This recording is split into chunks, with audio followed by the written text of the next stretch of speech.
राधा राधा राधा राधा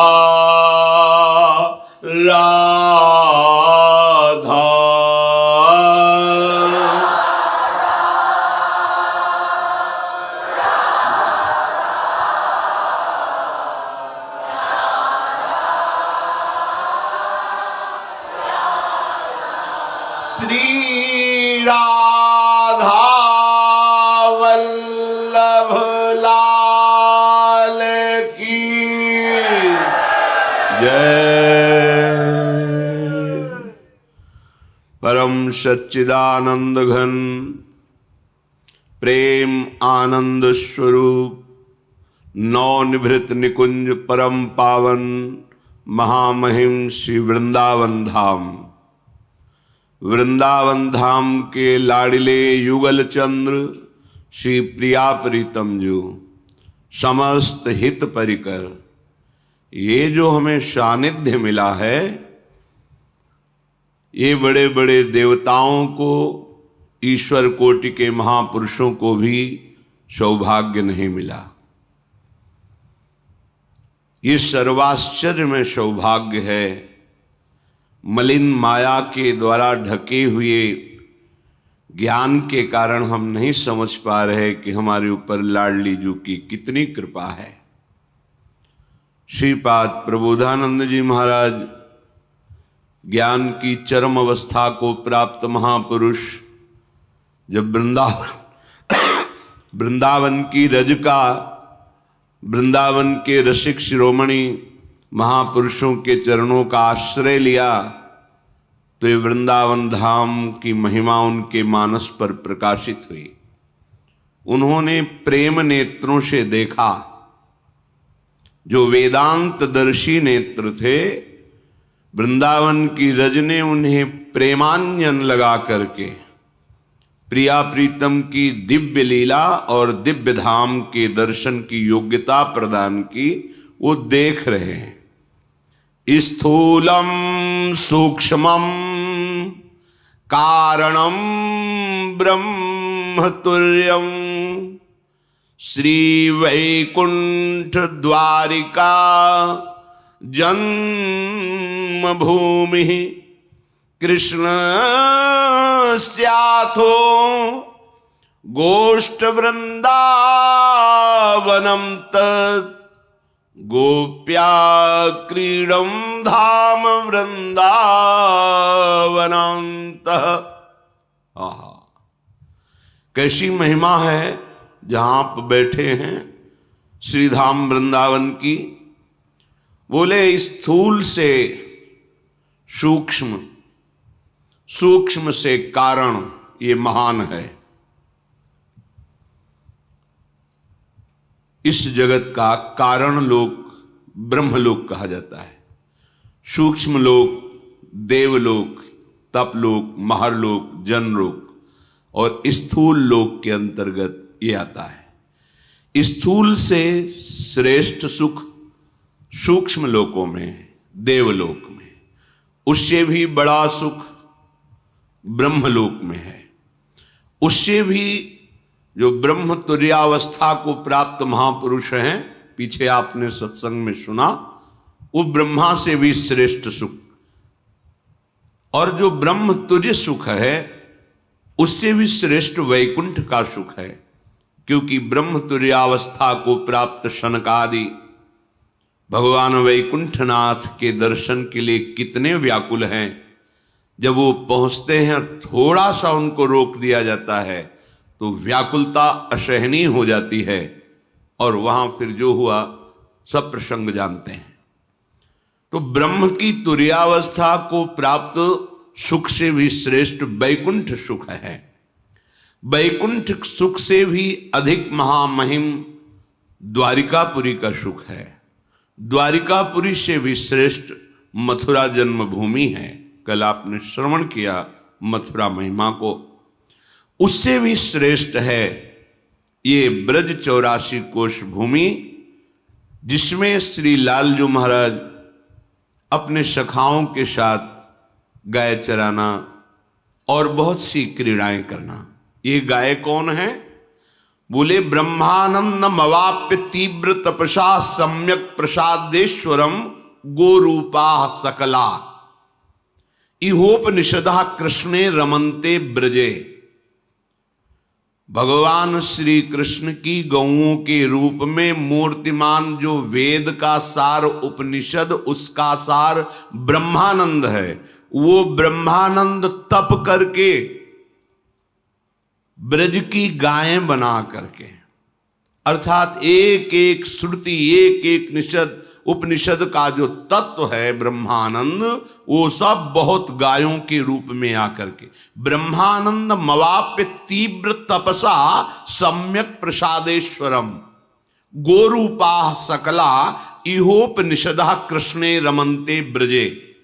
आहा, जिसे वेद नेति नेति कहते हैं, उसका सुख पाने के लिए वेद का सार उपनिषद, उपनिषद का सार ब्रह्मानंद, ब्रह्मानंद ने मूर्तिमान गौरूप धारण करके श्री कृष्ण सुख का रसास्वादन किया। तो मथुरा से भी श्रेष्ठ गोष्ठ वृंदावन, जहां श्री कृष्ण गायें चराते हैं, अपने सखाओं गोपों के साथ विविध प्रकार की शख्य लीला करते हैं, उससे भी श्रेष्ठ गोप्यो क्रीड़ा धाम वृंदावनांतः, जहां अपनी कांता भाव युक्त गोपियों को प्रभु रास का महासुख प्रदान करते हैं। नाना प्रकार की रसमयी क्रीड़ाओं के द्वारा उनको वो सुख प्रदान करते हैं जिस सुख को देख करके शनकादि नारदादि उद्धवादि याचना करते हैं गोपी चरण रज की। उस गोपी वृंदावन से भी अत्याश्चर्या सर्वतोष्माद विचित्रा श्रीमद राधा कुंजवाटी चकास्ति आद्यो भावो यो विशुद्धोति पूर्णस्तद्रूपाशा तादृशोन्मादि सर्वा। श्रीपाद कह रहे अत्यंत आश्चर्यजनक गोपी वृंदावन से भी श्रेष्ठ ये श्री लाडली जी का निज महल वृंदावन धाम है। अत्याश्चर्या सर्वतोष्माद विचित्रा, जितना भी तक वर्णन किया गया उस सबसे अत्यंत आश्चर्यमय कृपा करने वाला महाविचित्र शोभा से युक्त क्या श्रीमद राधा कुंजवाटी चकास्ती, ये हमारी श्री लाडली जी का निज महल नवनिभृत निकुंज वृंदावन। आद्यो भावो, आद्य भाव है श्रृंगार, उससे भी महाश्रृंगार, ये महामाधुर्य रस प्रदान करने वाला वृंदावन है। विशुद्ध होती, जिनमें किंचिन मात्र कहीं स्वसुख वांछा नहीं, ये ऐसा प्रेम प्रदान करता है। आद्यो भावो यो विशुद्ध होती पूर्णस्तद्रूपा, ये साक्षात भगवत स्वरूप है वृंदावन। तद्रूपा, जैसे लालजू प्रियाजू वैसी महिमा वृंदावन की। तद्रूपा, वो भगवत स्वरूप वृंदावन धाम है। और सा तादृशोन्मादि सर्वा, जो भी यहां आया जाएगा आश्रय ले लेगा वृंदावन का, तो मोक्ष कल्याण के लिए तो अन्य पुरियां भी हैं। अयोध्या, मथुरा, माया, काशी, कांची, रावंतिका पुरी, द्वारावती, ये मोक्ष प्रदान करने में समर्थ है। लेकिन वृंदावन क्या प्रदान करता है? बोले सात आदर्शोन्मादि सर्वा, वो ऐसा उन्माद प्रेम का प्रकट करता है जो कहे नहीं। और ये प्रेम मोक्षाधिपति भगवान को अधीन कर लेता है। इस महाप्रेम को जो प्राप्त हुए हैं, तुम्हें आश्चर्य होगा सुनकर, प्रभु उनकी चरण वंदना करते हैं। श्री कृष्ण चंद्रजू और हाथ जोड़ करके मधुर वचनों के द्वारा उनकी विनती करते हैं।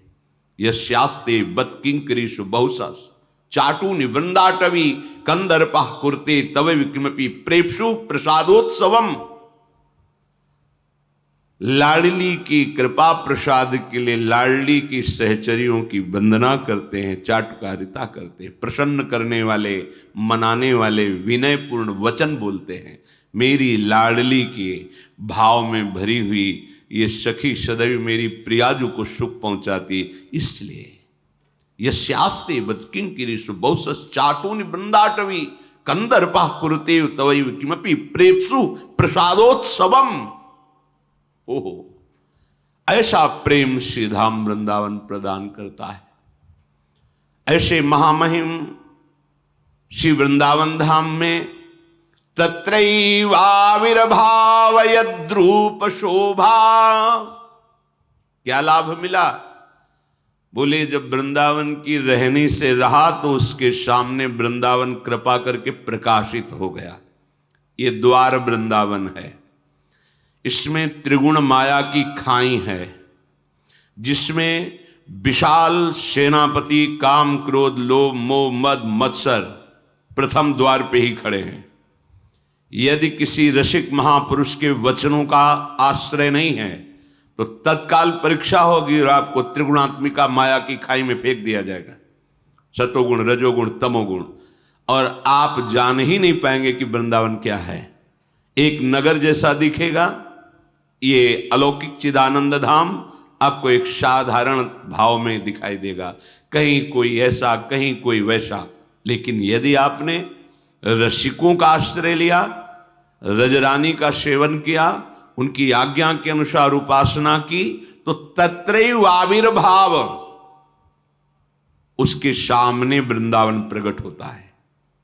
तत्रैव आविर्भाव यद्रूप शोभा, वो रूप वो शोभा, वैदग्ध्यान्योन्यानुरागाद भूतौघौ नित्याभंग प्रोन मादनंग रंगौ राधा कृष्णौ खेलता स्वालिजुष्टौ। आहा, वो देखता है परम रूप। कहां?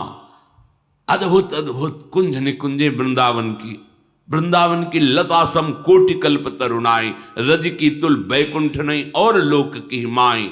दिव्य वृंदावन तत्रैव आविर्भाव, उसके सामने प्रकट हो जाता है।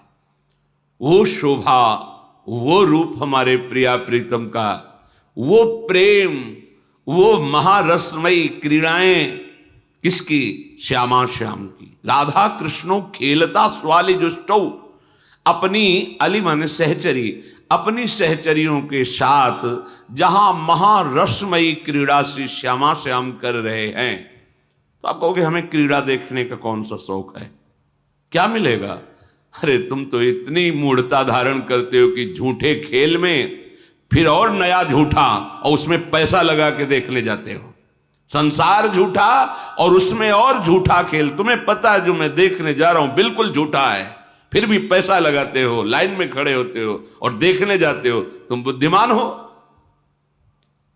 ये उनका खेल है जहां ब्रह्मादि शिवादि की भी दृष्टि नहीं पहुंच पाती, औरों की तो बात जाने दो।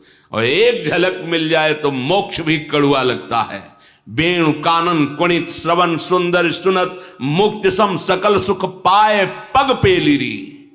आज तू ग्वाल गोपाल सो खेलिरी। जा मेरे लाडलीजू लालजू के साथ सहचरियों के मध्य में प्रेम रसमयी क्रीड़ा बलिहार। वो वाणी का विषय नहीं है। ब्रह्मानंद भी जहां गोष्ठ वृंदावन में गाय बन करके, क्यों? क्योंकि ब्रजवासियों की चरण धूल युक्त घास चुनने को मिलेगी। ये वो देश है जो किसी तपस्या से प्राप्त नहीं होता, साधना से प्राप्त नहीं होता। मेरी गोरी भोरी किशोरी रीझ गई अपने लोगों पर, पता नहीं कौन सी बात देख के रीझ गई, इसका निर्णय तो वो ही जाने। हमें लगता है हमारी अधमता देख के रीझ गई कि ये किसी काम का नहीं है, इसलिए इस पर कृपा कर दें। सच्ची सच्ची हमारे ऊपर सिर्फ कृपा हुई, हम सबके ऊपर। अब इस कृपा का आदर करें। श्री धाम वृंदावन ये हमारा जीवन फल है, जीवन फल। ब्रह्मा जी कहते, बड़े बड़े ऋषि मुनि कहते, यहां की रज में हमें वास मिल जाए। अपने लोग तो किसी योग्य नहीं, यहां आने को मिला, वास करने को मिला, और वास ही नहीं, प्रिया प्रीतम की उपासना करने का सौभाग्य मिला। नहीं आते भी तो हैं, बहुत लोग आते हैं। आए जिससे छुट्टी हुई और उनको रसिकों का संग नहीं मिला, भाव नहीं मिला, तो होटल लिए और ठीक वैसा ही व्यवहार जैसा संसार में करते हैं वैसे व्यवहार करते हैं और मलिनता बढ़ाकर यहां से चले जाते हैं। क्योंकि यहां का किया हुआ सुकृत और भजन जैसे सहस्त्रों गुना होता है, वैसे यहां का किया हुआ पापाचरण भी सहस्त्र गुना बढ़कर होता है। यदि आप यहां आकर के गंदे आचरण किए, जैसे आप अन्य प्रांतों में जाकर के प्राकृतिक दृश्य देखते हैं, होटलों में रहते हैं और सब सांसारिक क्रियाएं करते हैं, तो भूल मत करना। अन्य तीर्थों में जाने के भी नियम है कि कम से कम 3 रात्रि वास करे तीर्थों में, और बहुत थोड़ा अन्न खाए, पवित्र अन्न खाए या उपवास करे, और खूब मंत्र जाप और खूब शास्त्रों का स्वाध्याय करके संत सेवा आदि के द्वारा पुण्य संचित करे। तीर्थों में पुण्य संचित करे। कोई ऐसा झूठ बोलना, अपराध करना, कोई ऐसा मलिन आचरण, वो तो संसार में करने के अवसर है ना आपको। तीर्थ में आए तो परम पवित्र पुण्य संचय किए। लेकिन ये तो धाम है जहां तीर्थों के राजा प्रयागराज भी आकर घुटने टेकते हैं और रज में लौटते हैं। अगर यहां आप बाहर से आए हैं तो बहुत सावधान, शास्त्र संयम के अनुसार करें, बहुत लाभ मिलेगा। आप एक बार भोजन पाएं या एक दिन उपवास कर लें, एक दिन और एक रात, थोड़ा कष्ट सहिए, उससे आपको आनंद मिलेगा, आपके पाप नष्ट हो जाएंगे। वैसे तो 3 दिन उपवास का नियम है कि जहां महामहिम तीर्थ आदि में जाए तो उपवास, अल्प आहार, फल आदि कुछ ऐसे थोड़ा, जिससे प्राण पोषण हो गया जल आदि के द्वारा, और खूब नाम जप। बैठ गए यमुना किनारे, पूरी चतुरासी जी गा के सुनाई, यमुना जी सहचरी, बैठकर गुरुमंत्र जपा। नहीं तो 1 घंटा राधा राधा राधा राधा राधा राधा और परिक्रमा की, और यहाँ के शिव विग्रहों के दर्शन किए, और यहाँ के वासियों को मन से प्रणाम किया। अहो भाग्य, जहाँ मुझे 1-2 दिन का अवसर मिला है वहाँ आप रोज वास करते हैं। भले आप कैसे हैं, निश्चित आपका उद्धार हो जाएगा अगर इस भाव से चलेंगे। क्योंकि महामहिम श्री वृंदावन धाम है। सबसे आने वालों से प्रार्थना है, आप जो व्यसन करते हैं, बीड़ी सिगरेट जो भी आदि आदि आदि, 3 दिन तो ना करें अगर बाहर से आए हैं। अगर 1 दिन के लिए आए तो आपके पास ज्यादा अवसर ही नहीं। आप यहाँ अगरबत्ती का धुआं, धूप बत्ती का धुआं, क्योंकि श्री जी है ना, श्री जी का मैं, आप सिगरेट पिए से फेंक दिए और आपकी जूठी सिगरेट किसी वैष्णव के पैर के नीचे पड़ी, वो परिक्रमा दे रहा है तो आपके सारे सुकृत नष्ट हो जाएंगे। आपने मसाला खाया, तंबाकू खाई, थूक दी, और वो थूक किसी वैष्णव जो नाम जप मंत्र जप करते हुए जा रहा है, आपके पुण्य नष्ट हो जाएंगे। बहुत सावधान, ये धाम है। इसीलिए बड़े बड़े आचार्य महापुरुषों ने धाम जाने वाले अपने निज जनों को बहुत सावधान करके भेजा है कि वो समर्थ है उन्माद प्रेम का प्रकट करने में, पर अगर अपराध किया तो समर्थ भूमि है। जो उर्वरक अन्न को इतना बलवान बनाती है, वही पास में अन्न के अवरोधक उन तृणलताओं को भी बनाती, वैसे ही बनाती। जो परम पद प्रदान करने में समर्थ है, अगर यहां तुमने ऐसे आचरण किए तो कहां मिटाओगे जाके। पाप नष्ट करने के लिए तीर्थ समर्थ है, महापापों को नष्ट करने के लिए तीर्थराज प्रयाग समर्थ है। लेकिन ये तो धाम है, अगर यहां पाप करके गए तो फिर तुम्हारा क्या होगा। कितना भी महापाप बन गया हो, आगे वर्णन है। यदि धाम की रज माथे पे लगा ली, राधा राधा, उड़ गया, खत्म, नष्ट हो गया, आगे भोगना ही नहीं पड़ेगा आपको। लेकिन यहां करके ठीक है, आप 1 दिन रुकिए, लेकिन संयम से रुकिए, धैर्यपूर्वक रुकिए। मर नहीं जाओगे 1 दिन अगर विलासिता नहीं करोगे भोगों की, तो मर नहीं जाओगे। ये वो धाम है जो तुम्हें परम पद प्रदान करेगा। यहां मौन, कम वार्ता, कहीं दोष दिखाई दे रहा है तो सोचना मुझे ठगने के लिए माया ये दृश्य दिखाई दे रही। नहीं नहीं, ये सब लाडली के लाडले हैं। अगर लाडली जी ने कृपा ना की होती तो यहां होते ही नहीं। तो मुझे जो उल्टा दिखाई दे रहा है मेरे नेत्रों का दोष है। यहां तो सब प्यारी जू के कृपा पात्र जन वास करते हैं, सबके चरणों में प्रणाम। तो धाम आपके सारे अपराधों का नाश कर देगा। ये लोग बड़ी भूल करते हैं जो धाम आकर के दोष दर्शन करके निंदा करते हैं कि ऐसा फिर तुम्हारा रजिस्टर बिल्कुल जैसा है वैसे में ब्याज लगा के तुम्हें भोगना पड़ेगा, क्योंकि तुम बहुत अपने को पवित्र और गुणवान और बहुत सद्गुणी समझकर दोष दर्शन कर रहे हो। तो तुम्हारा जब हिसाब होगा ना तो तुम्हारे पुरखा पानी पा जाएंगे। यहां धाम आए हो, कौन कैसा है? सब लाडली के हैं। यहां चेतन अचेतन सच्चिदानंद रूप है। तुम्हारी दृष्टि नहीं, इसलिए तुम देख नहीं पा रहे। कोई भी कैसा भी बोले हमारी जेब काट ली, हमारी सोने की जंजीर ले ली, तुम्हें क्या बड़ा फायदा हो गया। बिहारी जी के सामने, ठाकुर जी के सामने, निज धाम में तुम्हारी जो पर्स गायब कर दी गई, बहुत कम में हिसाब करके बहुत बड़ी हानि को हटा दिया गया। आप नहीं जान पाते हैं। आपको ठोकर लगी, चोट लग गई, बहुत बड़ा अपराध आपका नष्ट हो गया। जो आपको ऐसा कष्ट देता कि आप सालों तड़पते रहते, उसे मिनट में खत्म कर दिया। धाम में विपरीत भावना का त्याग करके, विपरीत आचरणों का त्याग करके, रसिकों के संग से चढ़े हुए प्रेम रंग से तब हम देख पाते हैं अद्भुत वृंदावन। क्या है वृंदावन, कैसा है वृंदावन, क्या प्रभाव वृंदावन का है। तो ऐसे महामहिम वृंदावन में अपने को वास मिला।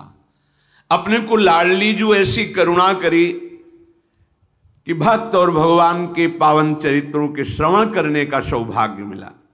इसलिए ध्यान पूर्वक श्रीधाम वृंदावन में एक एक क्षण बड़ा दुर्लभ है रहना। आपको वास मिला है या आश्रय मिला है या आप आए हैं तो कमा के जाएं, गमा के नहीं। ऐसा कोई आचरण न करें जिससे आपके सुकृतों का नाश हो जाए। आप सावधान रहिए और प्रिया प्रीतम का नाम जपिए।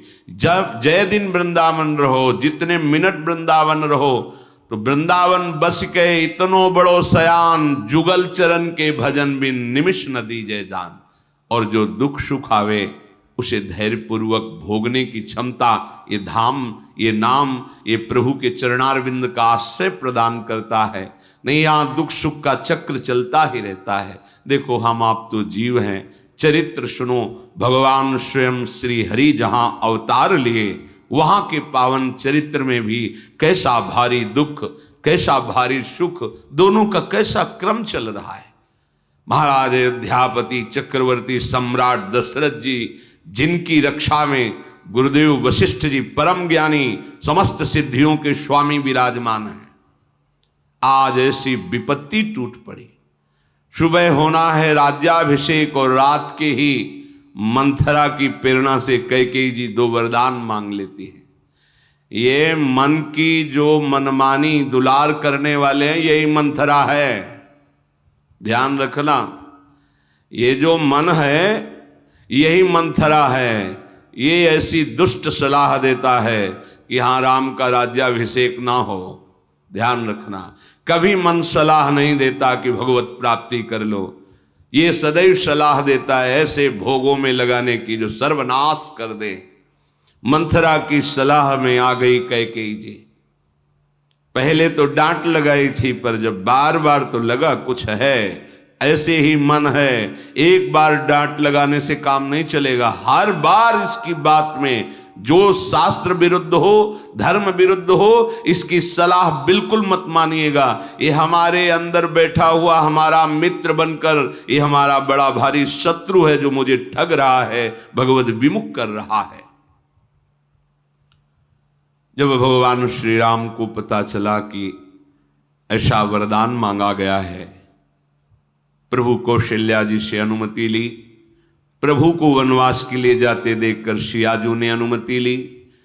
सियाराम को वनवास जाते देखकर लखनलाल ने अनुमति प्रभु से ली। फिर सुमित्रा जी के चरणों में प्रणाम करके उनसे अनुमति ली। डर रहे थे कहीं माँ ना न कह दे, पर बलिहारी है, धन्य है वो माँ जो भगवान के मिलन के लिए अपने पुत्र को आज्ञा कर दे, दूसरे के पुत्र को भजन करते देखकर अच्छा लग सकता है, हाँ बड़े भाग्यशाली हैं, लेकिन जब अपना पुत्र भजन करने लगेगा तब अच्छा नहीं लगेगा, क्योंकि पता चलेगा कि अगर ज्यादा ये भजन में लगा तो मोह ममता का त्याग कर देगा, फिर क्या होगा।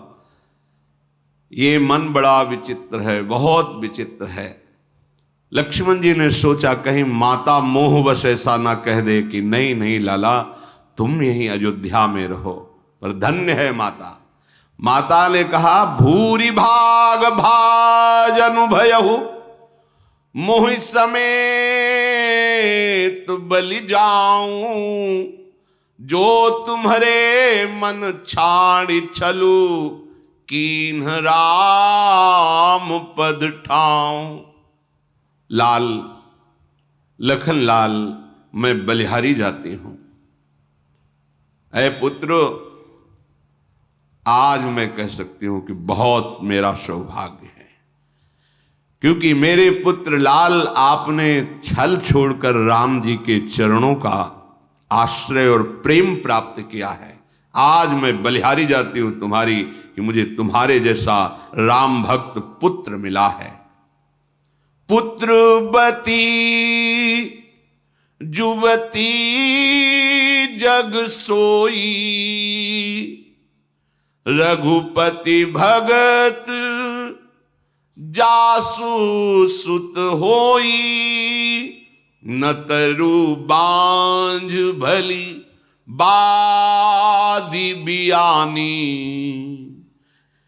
राम विमुख सुत ते हित जानी, तुम्हारे ही भाग राम बन जाही, दूसर हेत तात कछु नाही, सकल सुकृत कर बड़ फल येहू,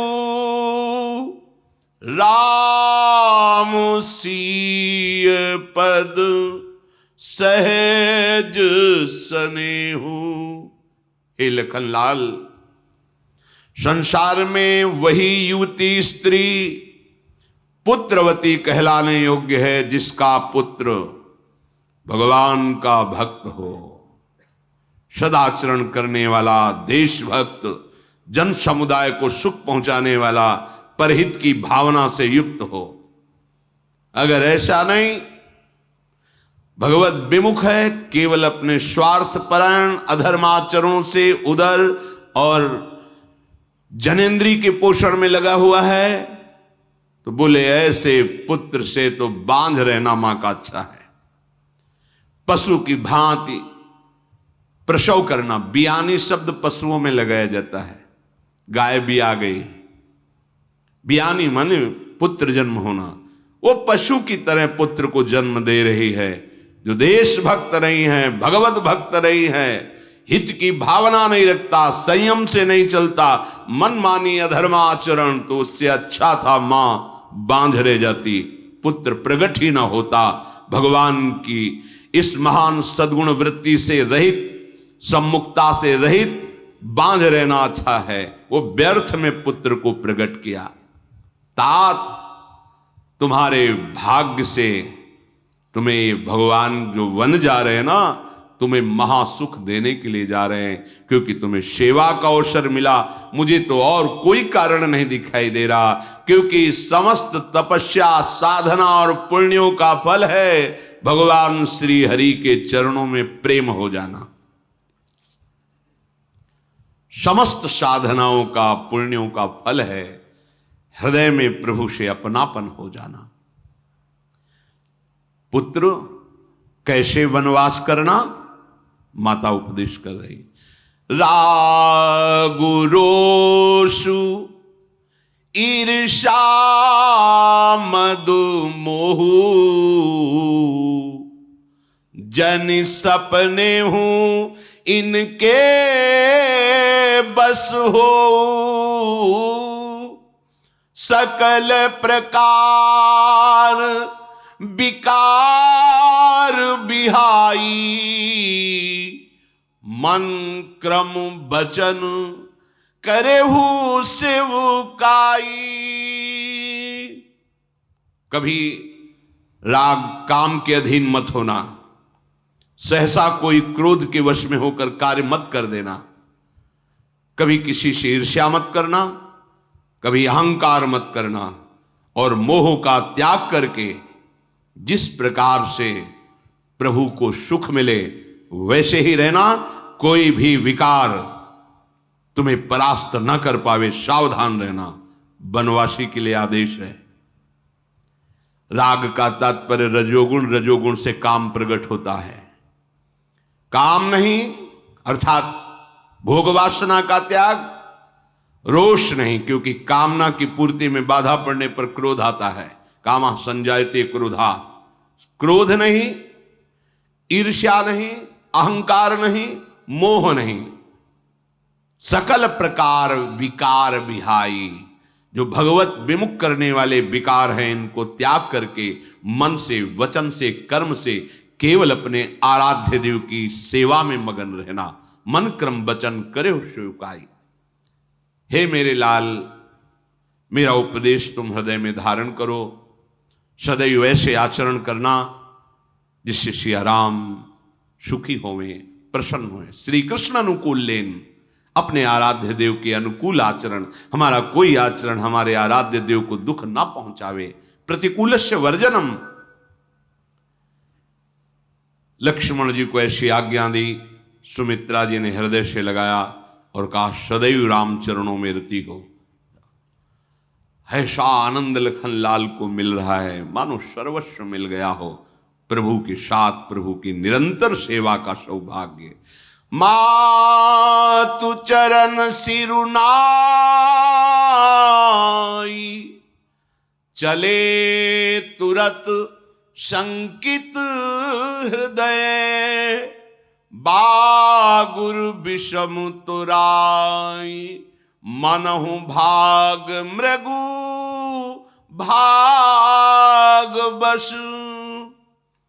माता के चरणों में नवाकर चले, फिर हृदय में शंका हो गई, अभी महाराज के पास जाना है, कहीं महाराज न रोक दें दशरथ जी।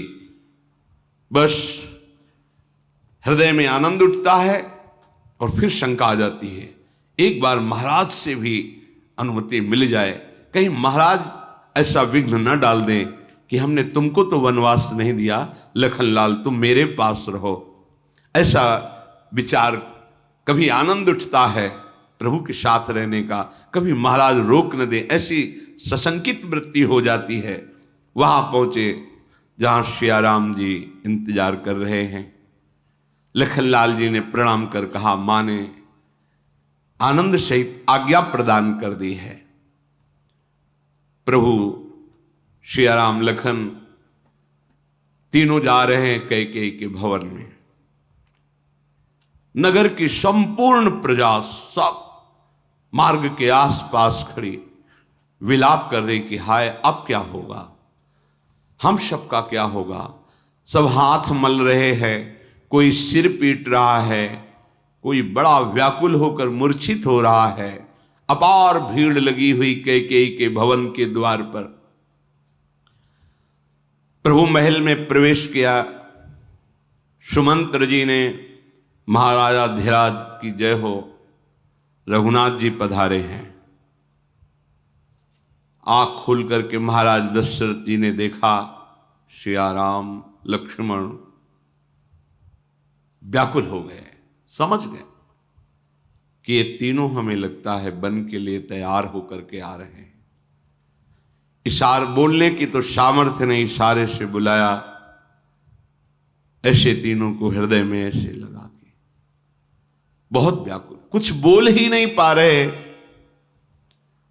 प्रभु ने महाराज पिताश्री के चरणों पे कर कमल रखा और कहा, आप बिल्कुल शोक मत धारण कीजिए, आप आनंद पूर्वक हमें आदेश कीजिए।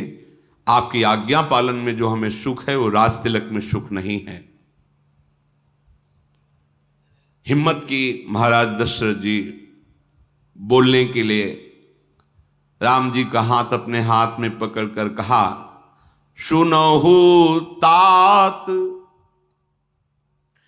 तुम कहाँ मुनि कहीं, राम चराचर नायक अहि। पुत्र, हे राम, मैंने बड़े बड़े मुनियों से ये बात सुनी है कि तुम केवल हमारे पुत्र नहीं हो, चराचर जगत के स्वामी हो, भगवान श्री हरि हो। मैंने गुरुदेव के मुख से भी यही बात सुनी है। बड़े सिद्धांत सुने हैं। हे राम, यह आज उल्टा कैसे हो रहा है? मैंने तो ऐसा सिद्धांत महापुरुषों के मुख से सुना है कि जो जैसा कर्म करता है उसको वैसा भोगना होता है, लेकिन मुझे अब यहां सब उल्टा दिखाई दे रहा है। करे जो कर्म पाओ फल सोई, निगम नीति यस कहा सब कोई। पर हे राम, आपने ऐसा कौन सा कर्म किया? पाप तो मेरा हुआ होगा, भोग आपको मिल रहा है। और करे अपराध को और पाओ फल भोग, अति विचित्र भगवंत गति, को जग जाने जोग। हे राम, अपराध कोई और करे, उसका दंड कोई और भोगे, ये श्री हरि की विचित्र लीला है। कैसे में तुम्हारा क्या अपराध जो तुम्हें नंगे पैर 14 वर्ष वन का कष्ट भोगना पड़ेगा? अपराध तो मेरा हो सकता है, फल आपको भोगना पड़ रहा है। बहुत समझाने की चेष्टा की, मत जाओ। प्रभु ने कहा कि आप सत्य प्रतिज्ञ हैं, आपके वचनों का पालन करना मेरा परम कर्तव्य है। पिताश्री, अब आप दुखी मत होइए, मैं वही करूंगा जिससे आपका यश हो, आपको सुख पहुंचेगा। देख लिया है मानने वाले। सीता जी का कर कमल पर कर बैठा रहा, दुलार करते हुए कहा, बेटा अगर तुम यहां रुक जाती तो मेरे प्राण बच जाएंगे। तुम्हें देखकर विरहाग्नि कुछ शांत होती रहेगी। कौशल्या का बार बार आपका दर्शन करके जीवन सुरक्षित रहेगा। तुम रुक जाओ। बड़ा भयानक वन है, बड़े दुख होते हैं उसमें। वशिष्ठ जी की पत्नी अरुंधति जी, सुमंत्र जी के और भी बड़ी बड़ी वृद्ध माताएं जो ज्ञान संपन्न हैं, आकर सीता जी को कहती हैं, तुमको तो वनवास की आज्ञा नहीं मिली है ना, तुम्हारा परम कर्तव्य है अपने महाराज की सेवा करना। दशरथ जी तुम्हारे ससुर हैं, कौशल्या जी तुम्हारी सास हैं। ऐसी विपत्ति में तुम भी साथ नहीं दोगी तो इनकी दशा क्या होगी? सीता जी विचार करती है, यदि इन बड़े जनों को उत्तर नहीं देंगी तो ठीक नहीं रहेगा, इस समय उत्तर देना चाहिए। उन्होंने कहा कि आप जो भी वर्णन कर रही हैं ये सब धर्म है। क्या कभी ऐसा सुना है कि शरीर से छाया को अलग किया जा सकता है?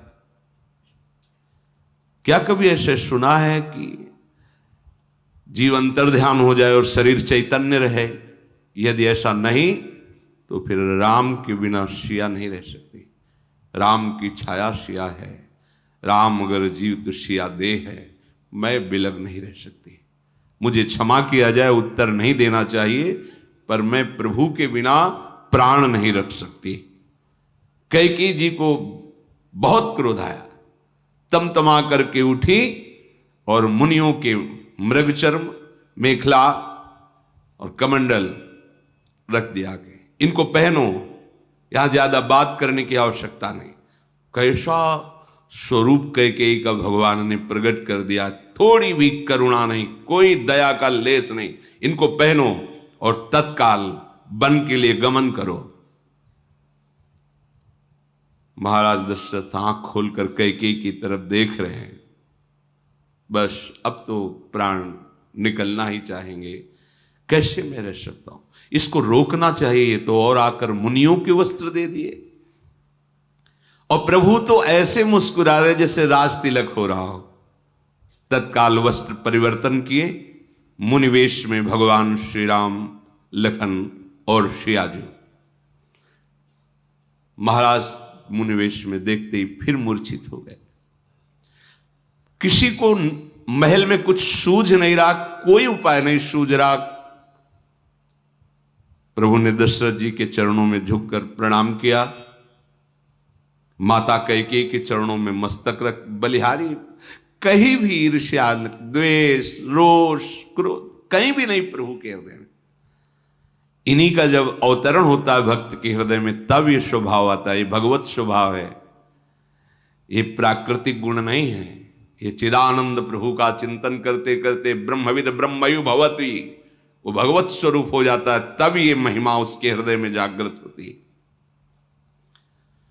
प्रभु सीधे कैकेयी जी के महल से निकले, गुरु वशिष्ठ जी के पास गए। बड़ी मर्यादा, एक एक चरित्र में मर्यादा, पुरुषोत्तम भगवान श्री राम की मर्यादा। सीधे वशिष्ठ जी के दरवाजे पर गए, वहां देखा वशिष्ठ जी अश्रु प्रवाह करते हुए बैठे। परम ज्ञानी, ज्ञानियों में शिरोमणि, यह है प्रेम का प्रभाव कि जिसके कारण मैंने इस कुल का आचार्य पद स्वीकार किया था, वो सुख आज छूट जाएगा। किसके कारण? कि इस कुल में भगवान का अवतार होगा और रोज मुझे उनके दर्शन मिलेंगे। 14 वर्ष के लिए भगवान का अदर्शन, इसलिए वशिष्ठ जैसे परम ज्ञानी अश्रु प्रवाह कर रहे हैं। हे गुरुदेव, इस सारी प्रजा आपके चरणों में समर्पित है। महाराज इस समय बहुत दुखी हैं, आपके ऊपर पूरी अयोध्या का भार, आप इसे कोई भी प्रजा दुख न पावे। हे गुरुदेव, आप ऐसा विधान बनाते रहना। समस्त जो ब्राह्मण जन हैं, भिक्षुक जन हैं, इनको आप खजाने से, अवध नरेश का खजाना भरा हो, सदैव इनको देते रहना। कोई भूखा ना रहे, कोई कष्ट ना पावे। महल के समस्त दास दासियों को बुलाकर कहा, गुरुदेव ये आपके चरणों में, इनको कभी कोई दुख ना हो, क्योंकि आप ही इनकी रक्षा करेंगे। हाथ जोड़कर बोले, हे गुरुदेव, आप पिताश्री माताश्री को ऐसे उपदेश देते रहना जिससे उनके प्राणों की रक्षा होती रहे, विरहाग्नि कहीं उनके प्राणों को शरीर से वियोग न कर दे। और समस्त नगरवासियों से हाथ जोड़कर कहा, हम आप सबसे प्रार्थना करते हैं, जो गुरुदेव आज्ञा करें उसी के अनुसार चलना। ऐसा प्रयास करना कि महाराज और हमारी मां एक कभी विरह में इतना व्यथित ना हो जाए कि उनके प्राण निकल जाएं। आप लोग इतिहास पुराणों की कथा कहकर समझाते रहना। गुरुदेव के चरणों में साष्टांग प्रणाम किया। राम लखन जी ने, सियाजी ने प्रणाम किया।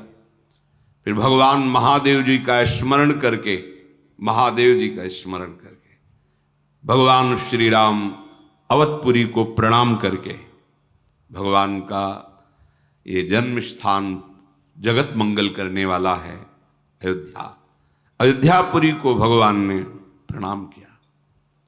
जे ही अयोध्या से बाहर निकलने के हुए, पूरा नगर साथ है। बस वो गोद के बच्चे और जो चल नहीं पाते वो वयोवृद्ध, उनको छोड़कर हाहाकार मच गया। जिधर देखो हा राम, हा लक्ष्मण, हा सिया, हम कैसे जिएंगे। सब भाग पड़े प्रभु के पीछे। थोड़ी देर में मूर्छा दूर हुई। महाराज राम राम, सुमंत्र जी पास ही बैठे थे, मस्तक सहलाने लगे। कहाँ है राम? प्रभु वो तो अब अयोध्या से निकलने ही वाले हैं, वनवासी वेश में तीनों तो जा रहे हैं। फिर मेरे प्राण क्यों टिके हुए हैं? मेरे प्राण क्यों नहीं जा रहे? मुझे लगता है मेरा बड़ा भाग्य है जो प्राण नहीं निकल रहे। इससे बड़ा दुख और क्या हो सकता है? ऐसे दुख में भी प्राण नहीं निकल रहे। सुमंत्र जी तुम मेरे मित्र भी हो, मेरे प्रधानमंत्री भी हो, तुम्हारे जैसा कोई मेरा हृदय की बात जानने वाला नहीं। देखो तुम मेरा रथ लेकर जाओ और दोनों कुमारों को और जानकी जी को रथ में बैठालना, 2-4 दिन वन घुमाना, फिर ले आना। कह देना महाराज का यही आदेश है, तुम्हारी भी बात रह गई, वन घूम लिए, अब वापस चलो। फिर रोने लगे। फिर धैर्य धारण किया। कहा हो सकता है राम सत्य प्रतिज्ञ हैं, लखन राम का ही अनुसरण करते हैं, ये दोनों शायद मेरी बात अब ना माने, तो तुम जब देखना कि ये दोनों बात नहीं मान रहे तो तुम सीता जी को जरूर ले आना। अगर कभी किसी वन के दृश्य को देखकर जहां वो डरे, तहां तुम हमारी बात रख देना कि देखो तुम्हें अभी वन को देख के डर लग रहा है, महाराज आपको बहुत याद, आप वहां चलो, अयोध्या चलो, कभी जनकपुर में रह लेना कुछ दिन, कभी अयोध्या में, धीरे से ऐसा समय कट जाए। यदि जानकी आ गई तो मेरे प्राणों को सहारा मिल जाएगा, नहीं तो सुमंत्र मेरा मरण निश्चित दिखाई देता है। विधाता मेरे भाग्य के प्रतिकूल हो गया। हा राम, हा लक्ष्मण, हा सिया, ऐसा कह के महाराज फिर मूर्छित हो गए। देखा सुमंत्र जी ने कि महाराज मूर्छित हो गए, सिर नवाकर जल्दी से चक्रवर्ती सम्राट महाराज दशरथ का रथ जुतवाया और आप स्वयं संचालन कर रहे हैं। नगर के बाहर पहुंचे, अपार भीड़ अयोध्यावासियों की। सुमंत्र जी ने कहा महाराज का आदेश है कि आप रथ पर विराजमान होइए। पिता का आदेश मानकर प्रभु श्री राम लक्ष्मण सिया जी रथ पे, और संपूर्ण प्रजा रथ के पीछे पीछे भाग रही। कैसा अद्भुत प्रेम! उस समय की दशा में जरा चित्त जोड़ के देखो कैसा। थोड़े दिन कैसा था, अपने 4 पुत्र और 4 बधुओं को महल में देखकर महाराज आनंद से झूम रहे। आज कैसा समय, अपने लोग छोटी छोटी विपत्तियों में भगवान को उल्हाना देने लगते हैं। ये संसार है, इसमें जब जन्म होता है तो 2 ही कर्म से होता है, शुभ और अशुभ दोनों मिला के, तो दुख और सुख जरूर आएंगे। धैर्यवान बनो, जहां भगवान अवतरित हुए वहां ये लीला, इसीलिए लीलाएं सुनाई जाती हैं कि आप उनसे शिक्षा लें, आप धैर्यवान बने। प्रभु कृपा के समुद्र हैं। जे ही रथ पर बैठकर चले तो जितने भी अयोध्या के पशु पक्षी थे सब चीख रहे हैं, उड़ रहे भगवान की तरफ। घोड़े, हाथी, हिरन, पशु, पपीहे, मोर, कोयल, चकवे, तोता, मैना, सारस, हंस, चकोर, सब व्याकुल भगवान की तरफ दौड़ रहे। अद्भुत दृश्य। अयोध्या के नर नारी तो हा राम करके दौड़ ही रहे, पशु पक्षी भी। बीच बीच में महाराज श्री राम रथ से उतरते हैं। अयोध्यावासी, अब आप चले जाइए, अब आप चले जाइए, पिताजी को संभालिए जा करके, आप आराम से। 14 वर्ष ऐसे ही व्यतीत हो जाएंगे। हम आ रहे, थोड़ा वो लौटते हैं, फिर रथ में बैठते हैं, फिर वो आराम करके पीछे। ऐसा कई बार हुआ। प्रभु की विरहाग्नि में इतना हृदय जलने लगता है कि किसी की भी लौटने की इच्छा नहीं है। सबने विचार कर लिया कि अब हमारे प्राण श्री राम लक्ष्मण सिया के साथ ही हैं, अब हम एक क्षण भी अयोध्या में नहीं रह सकते, हम वहीं रहेंगे जहां श्री राम रहेंगे। हम सब वनवास 14 वर्ष इनके साथ काटेंगे। जहां ऐसे सुंदर सुखमय महल, सब तैयार हैं प्रभु के साथ वनवास। कोई कष्ट थोड़ी होता है। जिनको तुम कष्ट समझ रहे हो अभी प्रभु से अपनापन नहीं, कि इसलिए लगता है काम हृदय जला रहा है, ऐसा मोह, ऐसा नहीं।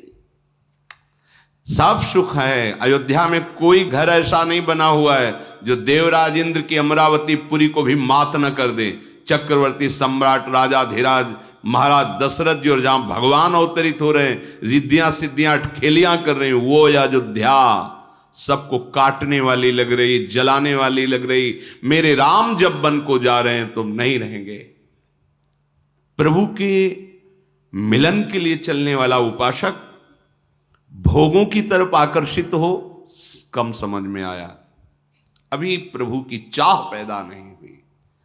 प्रभु के बिना जिया कैसे जा रहा है, कैसे कुछ अच्छा लग रहा है।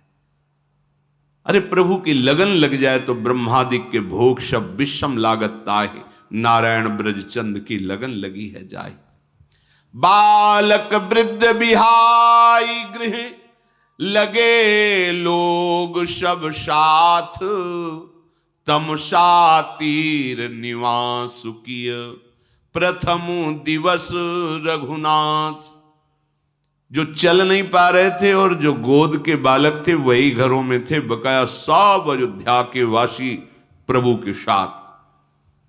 रथ तमसा नदी के तीर पहुंचा।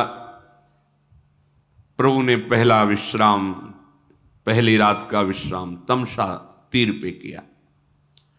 प्रभु को बड़ा दुख हो रहा है कि हमारे अयोध्यावासी साथ, इनको कहां से भोजन, कैसी व्यवस्था। पूरी अयोध्या शून्य हो गई। बार बार समझा रहे हैं, ये लोग वापस नहीं जा रहे। प्रभु ने सबको कहा कि देखो हमारे हृदय की बात सुन, आप अयोध्या जाओगे मुझे सुख मिलेगा। रघुनाथ जी बार बार समझा रहे हैं पर समझ में ये बात किसी की नहीं आ रही। भगवान भी समझाएं तो भगवान से विलग होने की बात भगवत प्रेमियों को समझ में नहीं आती। समझाते रहे गोपीजनों को, जाओ देख लिया वृंदावन की शोभा। तो उन्होंने कहा अगर ऐसा आप करते हैं तो अभी हमारे प्राण निकल जाएंगे। यही कहा था, आप देखना चाहते हो, अगर आपने दोबारा ऐसे शब्द बोले तो देख लेना हमारा शरीर प्राण रहित हो जाएगा। प्रेम एक अमोघ वस्तु, ये दूसरे कैसे समझ सकते हैं जो विषयों से प्रेम के, वो क्या जाने भगवत चरणारविंद का प्रेम कैसा तीव्र होता है। भगवान समझाए, जब समझ में नहीं आया तो कहा अच्छा आप सब आराम करो, सो जाओ, सब आराम करो।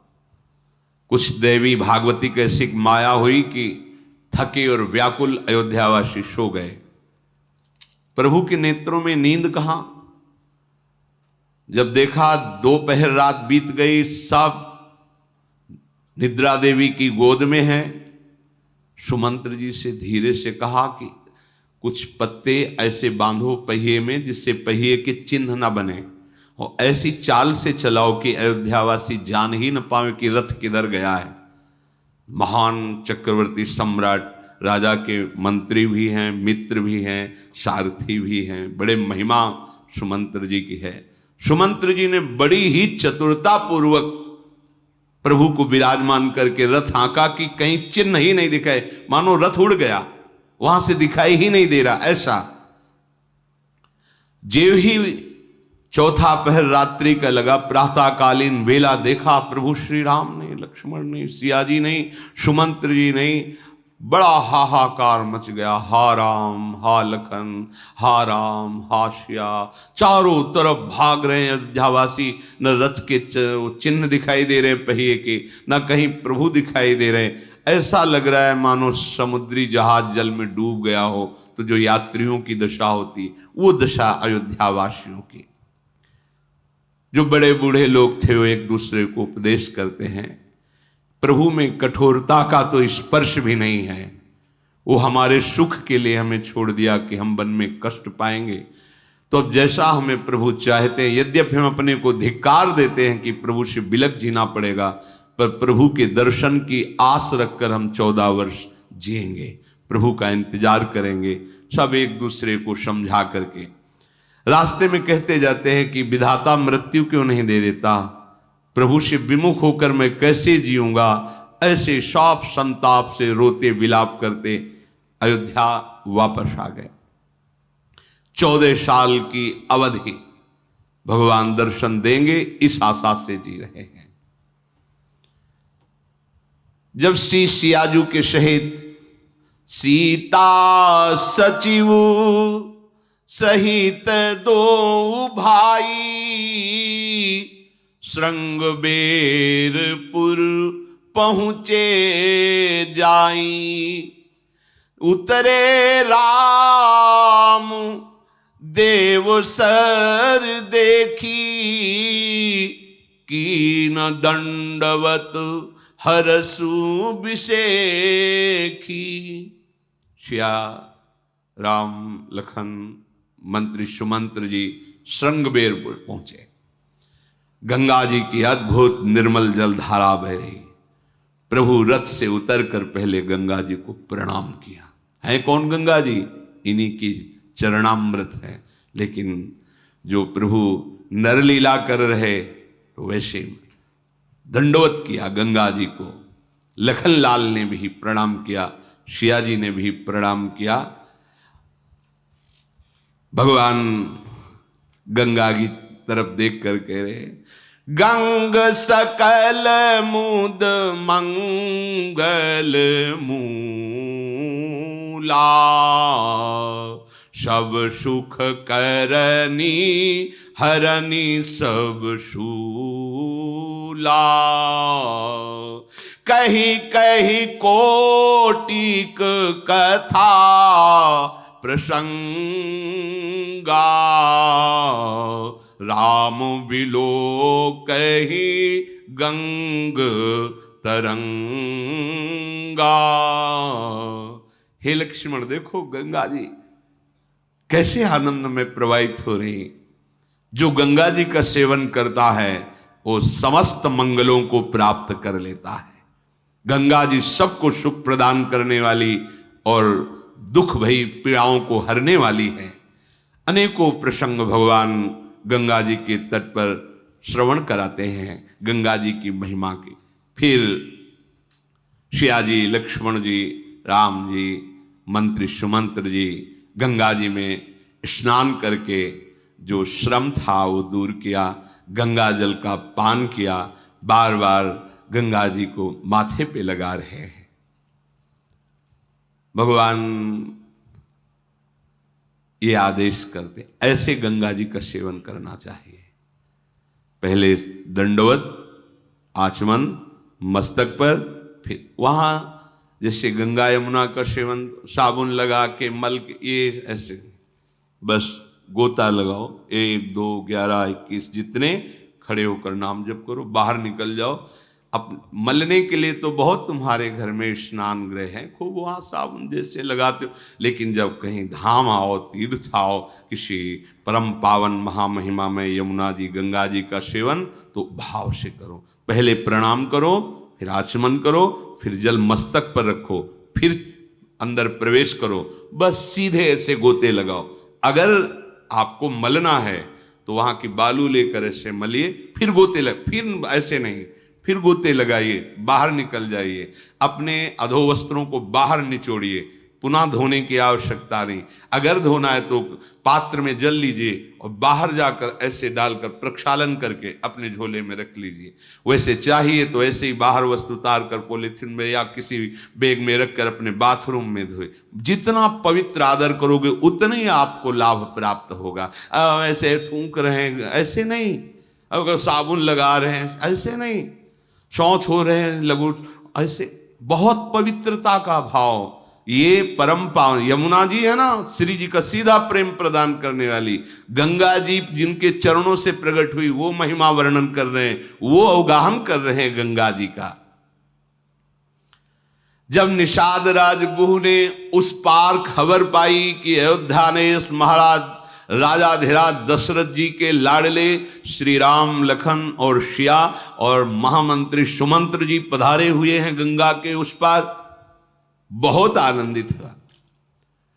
तत्काल बड़ी बड़ी बहंगियों में, कांवरों में सुंदर मीठे फल, सुंदर मीठा जल बहंगियों में भर भर करके प्रभु के पास साष्टांग दंडवत किया। निषाद राज गुह भर नेत्र प्रभु की रूप में, आहा कितने सुंदर प्रभु, कैसा हो भाग्य है। प्रभु ने पास बुला के बैठा, बैठो, ऐसा सुख मिल रहा है मानो परम पद मिल गया, क्योंकि यही परम पद है। कैसे हो आप, कैसे हो? भगवान ने पूछा। नाथ अब कैसे बताओ आपको? नाथ कुशल पद पंग कज देखे, भयऊ भाग भाजन जन लेखे। देव धरनी धनु धाम तुम्हारा, मैं जनु नीच सहित परिवारा। प्रभु आप पूछ रहे कैसे हो? आज मैं कह सकता हूं कुशल से हूं। ये बात तब लगी कुशल न जीव कहूं, सपने हूं मन विश्राम। आज मैं कह सकता हूं कि कुशल से हूं। क्यों? क्योंकि आज मैं अपने को महाभाग्यवानों की गिनती में गिन रहा हूं, क्योंकि मैंने आपके चरण दर्शन पाए। नाथ, ये अधम, इसका जो कुछ भी है, पृथ्वी, घर, धन, संपत्ति, परिवार, सहयोगी, सब आपके चरणों में समर्पित करता हूं। मैं आपका एक अधम सेवक हूं, ऐसा आप स्वीकार कीजिए। कृपा करो प्रभु। यद्यपि महाराज दशरथ का जैसा तो राजमहल नहीं है हमारा, ये भी श्रृंगवेरपुर का राजा है, पर प्रभु आपको सुख मिलेगा। आप पधारिए और आज की रात्रि आप हमारे निवास में व्यतीत कीजिए। प्रभु ने कहा, आप बहुत सुंदर आपका भाव है, पर मेरे पिताजी ने तो मुझे कुछ और ही आज्ञा दी है। बरस 4-10 बासु बन, मुनि व्रत बेसु आहारू। ग्राम बास नहीं उचित सुनी, गुहई भयो दुख भारू। मेरे पिताश्री ने आज्ञा की 14 वर्ष का वनवास, मुनियों का व्रत, तपस्वी वेश, भूमि शयन, आहार केवल मुनियों वाले, कंदमूल फल जल, गांव के भीतर और ग्रामीण आहार ये हमारा निषेध है। ये बात सुनते ही उसके आंसू चलने लगे। ऐसे सुंदर सुकुमार युगल सियाराम को वनवास। गांव के नगर के सब लोग देख रहे हैं प्रभु को दूर से, कैसे इनके पिता कठोर हैं कि ऐसे सुकुमार को वनवास दिया। इनकी माता कैसे जीती होंगी, जिनको देखकर हमारे प्राणों में ऐसा हो रहा है कि न्यौछावर कर दें। उनकी माता कैसे जी रही होगी। कोई एक ने कहा, ऐसा मत बोलो, हमारे भाग्य उदय करने के लिए महाराज ने ऐसा सौभाग्य दिया, नहीं हम कहां वनवासी इनको देख पाते। अरे इसीलिए हमें नेत्रों का लाभ प्राप्त हुआ। निषाद राजगुरु ने देखा कि प्रभु का जैसा विधान मुझे वैसे सुख पहुंचाना चाहिए, तो एक विशाल अशोक का वृक्ष, बहुत बड़े बड़े अशोक के वृक्ष होते, सैनपुर में हमने देखा कि कम से कम 200 आदमी एक अशोक वृक्ष के नीचे बैठ सकते हैं। सैकड़ों वर्ष पुराना, जैसे पीपल का बड़ा वृक्ष, ऐसे अशोक का वृक्ष इतना मोटा, ऐसे ऐसे आप पुराने पुराने वृक्ष। उस वृक्ष, अशोक वृक्ष के नीचे सुंदर सुंदर कोमल पत्ते और कुश की साथरी, पहले कुश फिर ऊपर कोमल पत्ते, इसकी सैया लगाई और मीठे मीठे रसीले फल वन से ला करके और मीठा जल लाकर प्रभु को अर्पित किया। पाओ प्रभु। प्रभु ने सुमंत्र जी को, लखनलाल सिया जी को प्रभु पा रहे हैं। कितना हो भाग्य, कितना हो भाग्य। सामने प्रभु प्रगट पा रहे हैं, तो आपके भी अहोभाग्य हैं। आपकी सेवा में जो विराजमान प्रभु साक्षात है। भावना ये मत करो कि चित्रपट रखा है, कहो सो कहाँ जहां प्रभु नहीं, तो छवि में तो है ही ना, वैसे ही भाव से पवाओ। मेरे प्रभु पा रहे हैं, मेरी प्रियाजू पा रहे। भगवान ने जब पा लिए तब आदेश किया सुमंत्र जी को कि आप शयन कीजिए। फिर पास में ही जो 2 शैयाएं बनी थी उसमें सियाराम जी लेटे, लक्ष्मण जी चरण चाप रहे हैं। देखा भगवान के नेत्र अर्ध निमीलित हो रहे हैं, हट गए। और 10 कदम दूर पर जाकर वीरासन पर बैठ गए, बाण धनुष लेकर। बलिहारी ऐसा प्रभु से प्रेम। 14 वर्ष तक कभी लेटे नहीं लक्ष्मण जी, एक बार भी नींद नहीं ली 14 वर्ष तक।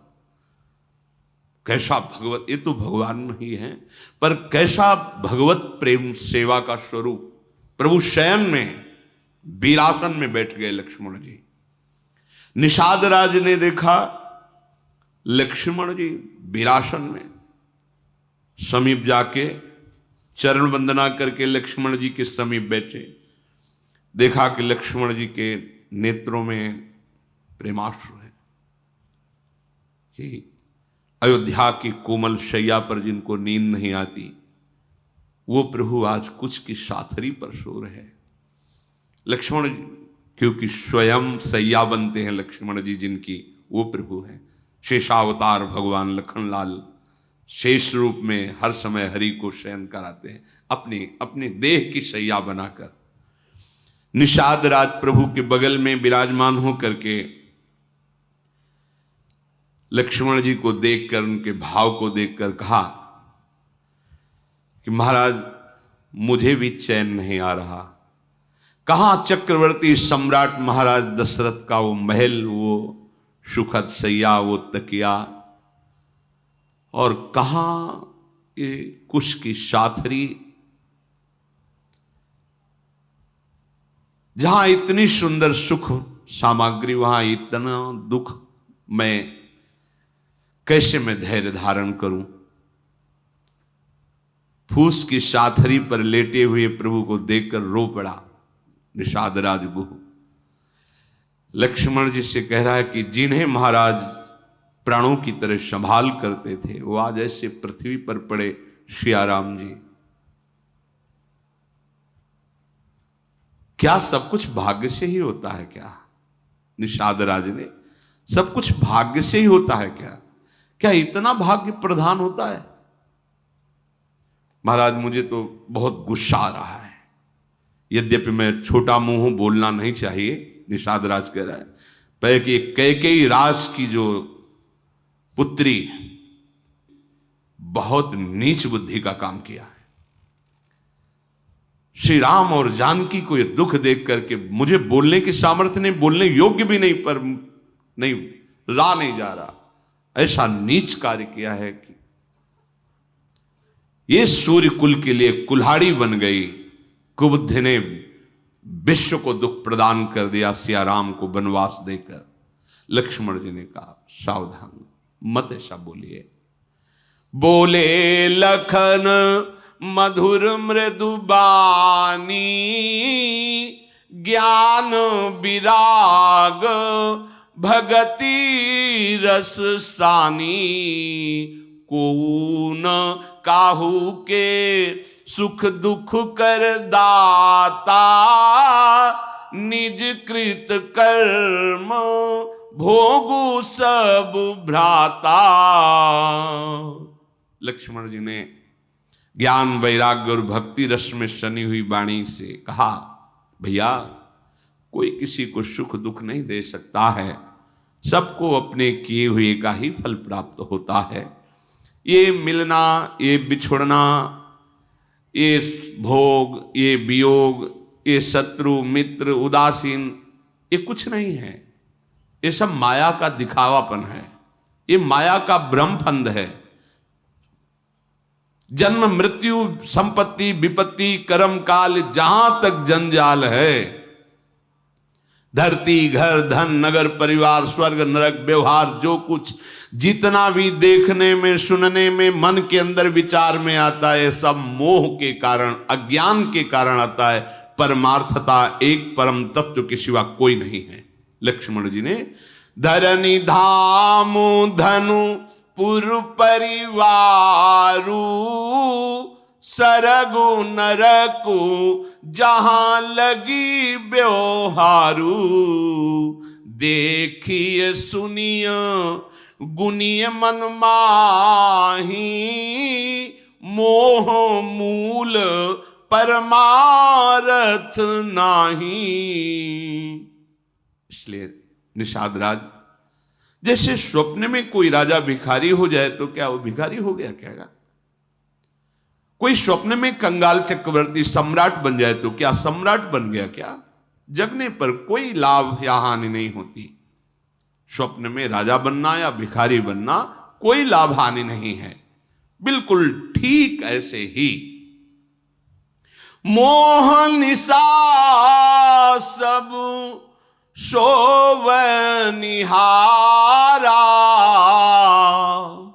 देखिए सपन अनेक प्रकारा, यही जग जामिनी जागहि जोगी, परमारथी प्रपंच वियोगी, जानी तब ही जीव जग जागा, जब सब विषय विलास विरागा, होई विवेकु मोह भ्रम भागा, तब रघुनाथ चरण अनुरागा, सखा परम परमारथ एहु, मन क्रम बचन राम पद नेहु। हे निषाद राज, समस्त संसार मोह की रात्रि में सो रहा है और उस मोह निशा में सोते हुए अनेक प्रकार के स्वप्न देख रहा है। इसमें तो जगा हुआ केवल वही है जो परमार्थी है। अध्यात्म मार्ग की ऊंचाई पर जो वही जगा हुआ माना जाता है। माया प्रपंच से जो विरति प्राप्त करके भगवदानंद में जिसका प्रवेश हो गया है वही जगा हुआ माना जाता है।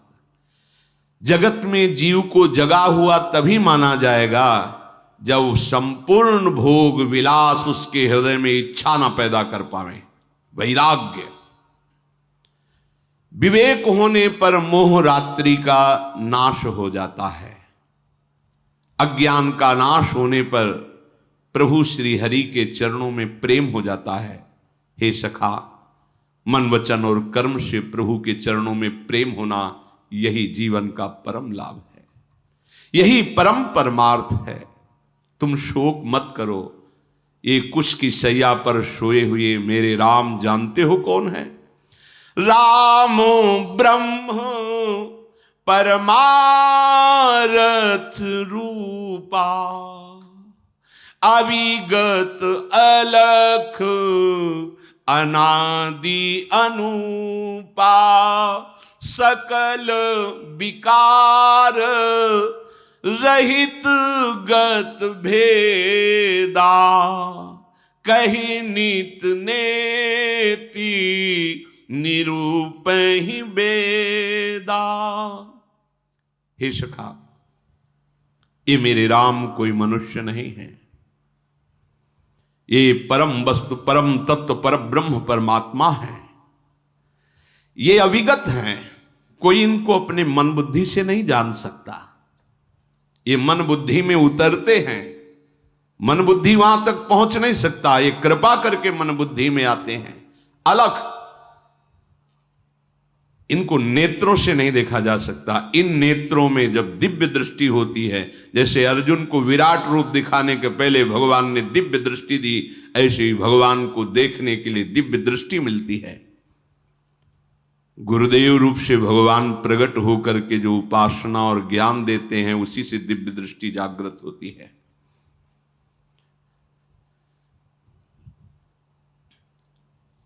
सदगुरुदेव भगवान अज्ञान अंधकार का नाश करके जो दिव्य मंत्र दिए, वही दिव्य दृष्टि प्रदान करता है।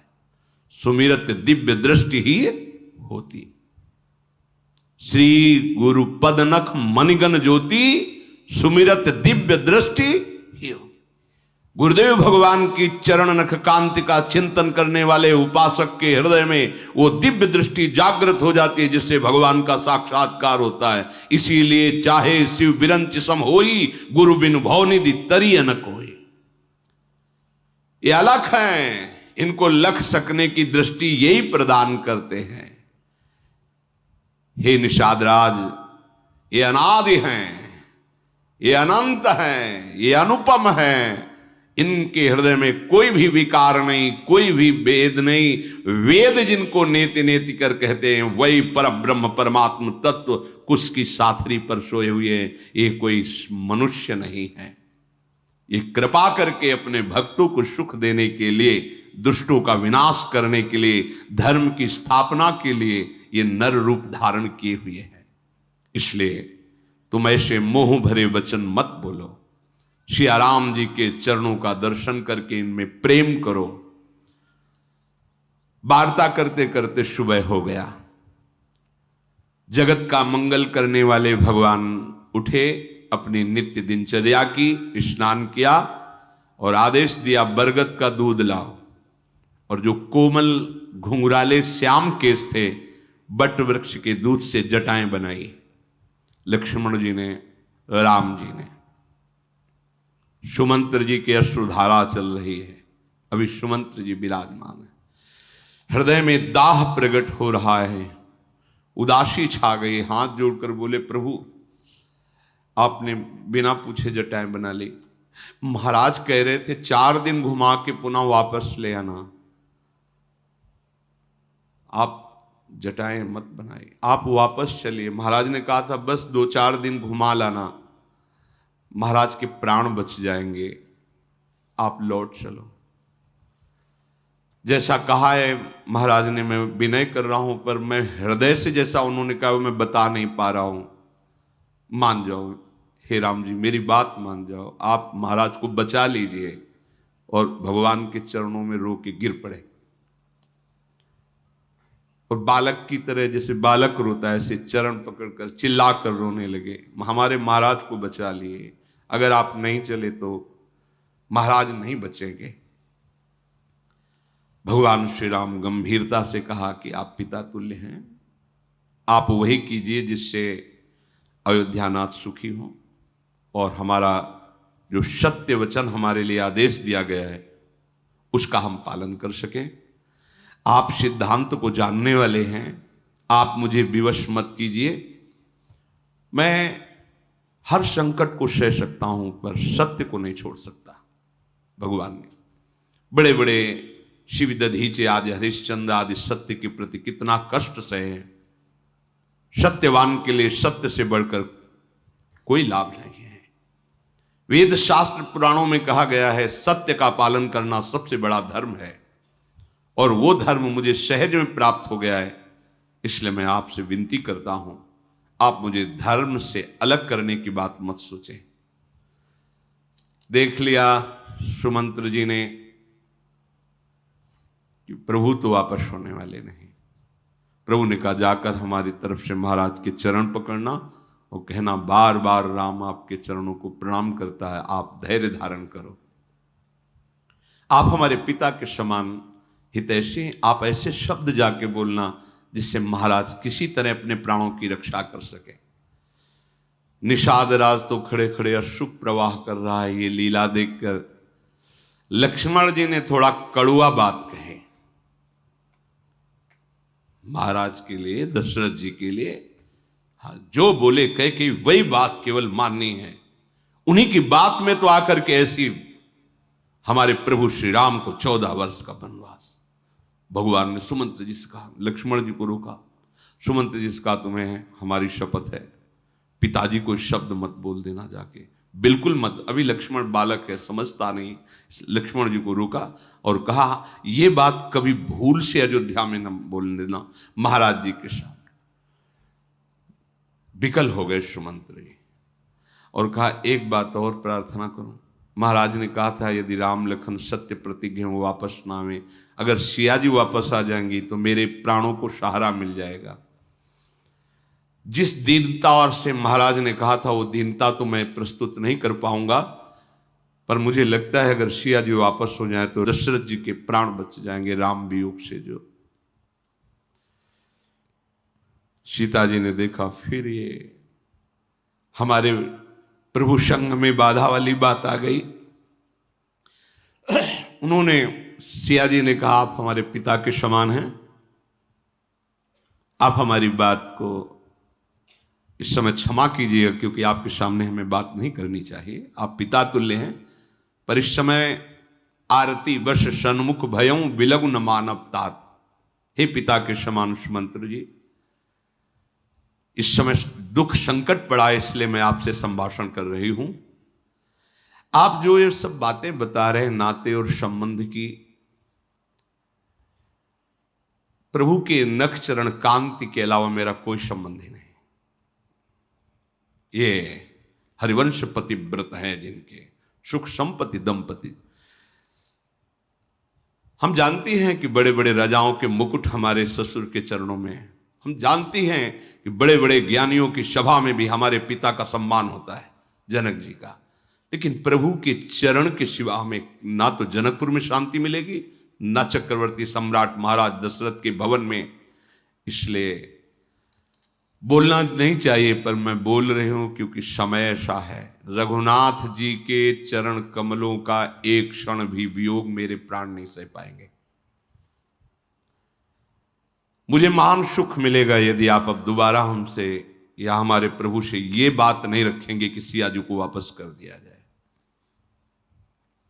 मेरा प्रणाम कहना माता कौशल्या से, दशरथ जी महाराज से। मैं बहुत शीघ्र उनकी चरण सेवा में उपस्थित होंगी अपने प्राणपति के साथ। और आप ये सब ना सोचिए कि मैं दुख पाऊंगी। थकावट, भ्रम, दुख उसी को व्यापता है जिसके साथ भगवान नहीं होते। मेरे साथ प्रभु, मैं इनके मुखारविंद को, इनके चरण को देख देख कर हर दुख, हर कष्ट, हर भय सह जाऊंगी। सुमंत्र जी सीता जी की वाणी सुनकर व्याकुल हो गए। अब तो कुछ नहीं सूझता कि खाली रथ लेके जाऊंगा। सुनते ही महाराज प्राण त्याग देंगे। भगवान बार बार सुमंत्र जी को हृदय से लगा रहे हैं, आप तात वापस जाइए और ऐसे युक्त भरे वचन बोलिएगा युक्तियों से, जिससे महाराज के हृदय में शीतलता पहुंचे। अब प्रभु की आज्ञा मेटी नहीं जाती। सुमंत्र जी ने अयोध्या की तरफ रथ को मोड़ा तो घोड़े हिनहिना करके बार बार राम जी की तरफ हो जा रहे। निषाद राज घोड़ों का प्रेम देख करके विकल हो रहे। कैसे पशु भी प्रभु से विमुख नहीं होना चाहते। देखो, अपने लोग भगवत दास हैं, भगवत आराधक है। प्रभु के प्रेम के रस में डूबे हुए पशु ऐसे हैं, अयोध्या के घोड़े ऐसे हैं कि बार बार अयोध्या की तरफ किया जाता है, वो बरबस ऐसे राम जी की तरफ हो जाते हैं। प्रभु समीप जाकर दुलार करते हैं, जाओ अयोध्या जाओ, हम शीघ्र मिलेंगे। ये सब पशु नहीं है, ये मूर्तिमान तपस्या है, मूर्तिमान तप है। बोलो, जिनके वियोग में पशु की हालत है, उनके वियोग में महाराज और जो रानियां हैं और प्रजा है, उसकी क्या हालत हो, कैसे कोई जान सकता है। सुमंत्र जी अयोध्या की तरफ चले। राम, लक्ष्मण और सियाजू गंगा जी के समीप आए। चतुर केवट नाव 10-20 कदम गंगा जी के बीच में। प्रभु ने कहा, ऐसा क्या है भाई, या तो उस पार ना होती या इस पार ना होती, बीच में लगा, नाव लाओ ना किनारे। मांगी नाव न केवटुआना, कही तुम्हार मरम में जाना। चरण कमल रज कहूँ सब कही, मानुष करनी मूरी कछुआई। छुअत शिला भई नारी सुहाई, पाहन तेन काठ कठिनाई।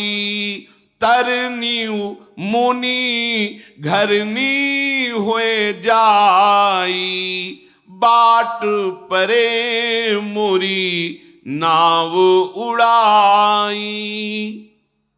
आओ केवट। नहीं प्रभु मैं नहीं आऊंगा। भाई क्यों? प्रभु हमने आपका रहस्य जान लिया है। तो तूने क्या रहस्य जान लिया मेरा? प्रभु तुम्हारे सांवले चरणों में बड़ा जादू है। ऋषि मुनियों से सुना है, अपने निषाद राज से भी सुना है, और नगर के लोग भी कह रहे थे। तो आपके चरणों में, चरण रज में बड़ा जादू है। नहीं, क्या जादू है? सुना है गौतम ऋषि की पत्नी जो शिला रूप में थी, आपका चरण स्पर्श हुआ, सुंदर नारी बन गई। प्रभु शिला नारी बन गई तो काठ को नारी बनने में कितना देर लगेगा? वो वैसे ही लड़का बच्चा से घर में, हम उसके पालन पोषण में परेशान है, और अगर नाव जिससे पालन पोषण करते वो भी नारी बन गई तो समस्या और बढ़ जाएगी। ना ना, हम तो नाव नजदीक लाने वाले नहीं।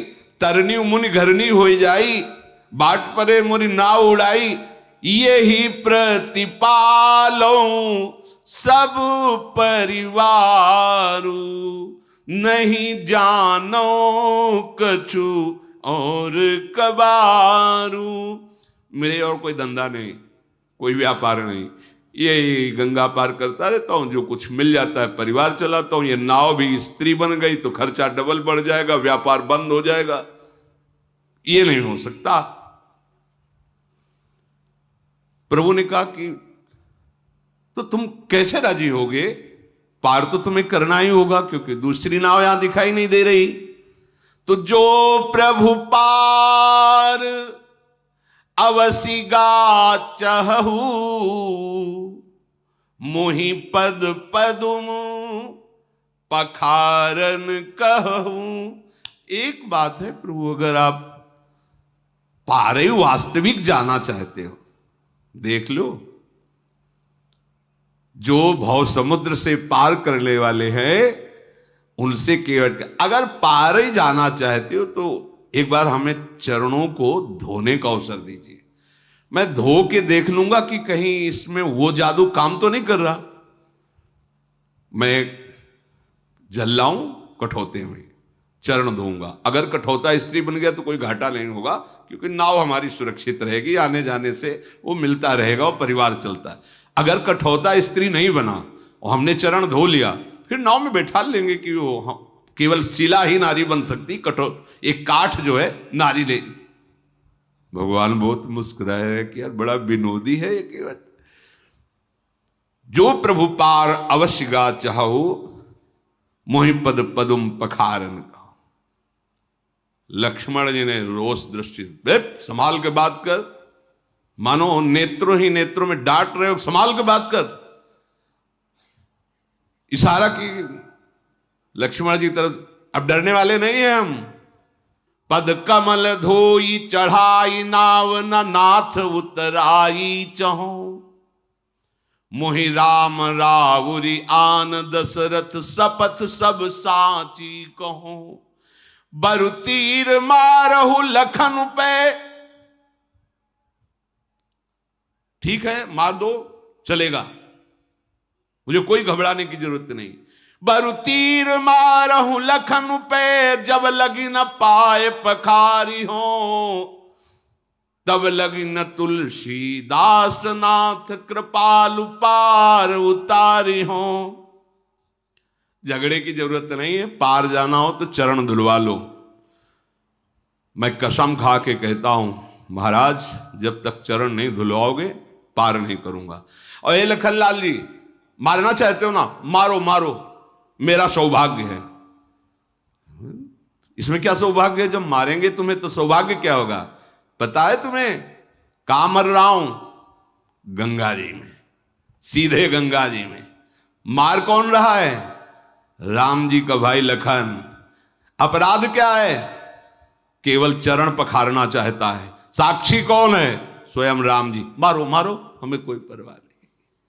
केवट की बात सुनकर लक्ष्मण जी भी शांत हो गए कि बड़ा विवेकवान है, मुझे कोई इसमें फर्क, मेरा तो अहोभाग्य आज होगा ही होगा, या तो मारो तो अहोभाग्य, नहीं तो चरण पखारेंगे अहोभाग्य। अब मुझे कोई मेरे भाग्य से विचलित नहीं कर सकता है। केवट परमानंद में मगन होकर भगवान से भगवान मुस्कुरा रहे। शेष चर्चा आगे। श्री राधा वल्लभ लाल की।